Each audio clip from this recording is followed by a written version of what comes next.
YouTube! Salutare YouTube! Ce mai faceți? Acum vă voi arăta cum să instalați Bandicam, dar nu orice fel de Bandicam. Bandicam Premium. Nu ca să-l cumpărați. Deci stai să vă arăt că nu mint. E o prostie. Mă scuzați pentru prostia pe care am făcut-o. Deci, pentru a instala Bandicam Premium, intrăm pe Google, scriem Bandicam Keymaker Don Vlad. Uitați, aici vă arată.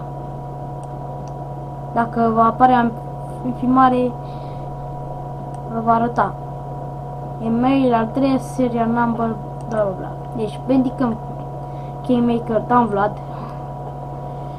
Aici Bandicam 1.8.5 plus Keymaker Don Vlad Torrent. Vă bagă la The Pirate Bay, de la aici Get This Torrent.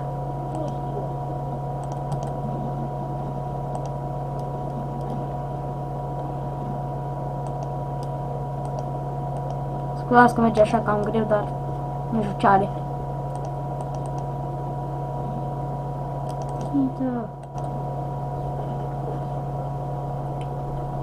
Pun o mică pauză până va intra torrentul. Și iată-ne, am revenit. Bandicam l-avem instalat, deci nu mai trebuia să instalăm. Intrăm, continue. Îl instalăm Bandicam-ul aici. Știți toată lumea cum se instalează Bandicam-ul.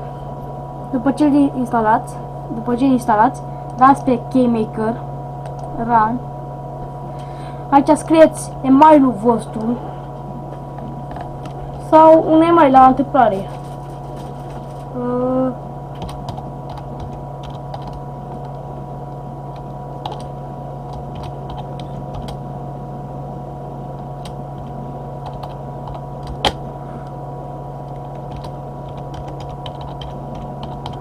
Vedeți, la întâmplare apăsați pe butonul ăsta, dar mie nu mai merge, fiindcă l-am apăsat o dată, nu merge de 2 ori să faceți.